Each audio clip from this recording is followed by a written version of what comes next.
આપનું સ્વાગત છે। છેલ્લા 23 વર્ષથી પ્રખ્યાત રાજકોટ રજવાડી ટ્રેડિશનલ ડ્રેસ પહેરીને અંબાજી આવતો સંઘ માં અંબાના ધામમાં પહોંચતા બન્યું આકર્ષણનું કેન્દ્ર। પ્રખ્યાત રાજકોટનો પગપાળા સંઘ અંબાજી મંદિરમાં પહોંચ્યો હતો। રજવાડી સંઘ તરીકે ઓળખાતો ટ્રેડિશનલ ડ્રેસમાં આવેલા રાજકોટના સંઘના પદયાત્રીઓએ માં અંબાના ચાચર ચોકમાં ગરબા રમ્યા હતા। ઉપરાંત તલવારબાજી પણ કરી હતી અને માં અંબાના ચરણોમાં શીશ નમાવી આશીર્વાદ મેળવ્યા હતા। પહેલા જ્યારે આ સંઘની પદયાત્રાની શરૂઆત થઈ ત્યારે ડ્રેસ કોડ વગર આ સંઘ નીકળતો હતો, પરંતુ તેમના ગુરુજીના અને માં અંબાના આશીર્વાદ બાદ હવે આ સંઘના તમામ લોકો ટ્રેડિશનલ ડ્રેસ ધારણ કરે છે।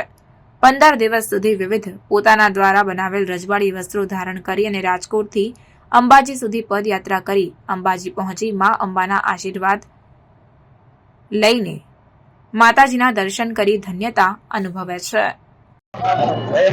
મારું નામ હરેશભાઈ પરમાર છે।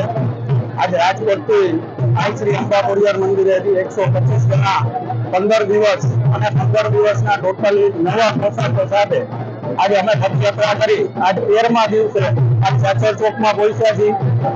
માતાજી અમારા સંઘની વિશેષતા એ કે અમારા મંદિરે જે અમારા ગુરુ છે મારી એમના કહેવા પ્રમાણે અમે આજે કલર સેટિંગ અને કપડાનું ડિઝાઇન બધું કમ્પ્લીટ કરી અને માતાજીના આજ પ્રસંગને જીતાવવા માટેનો પ્રયત્ન છે કે આજ માતાજીને ખુશ કરીએ છીએ જે અમારે આજે આવતા નોરતામાં આવી અને બધાને ખુશ કરે અને રમવાની બધાને આનંદ કરાવે।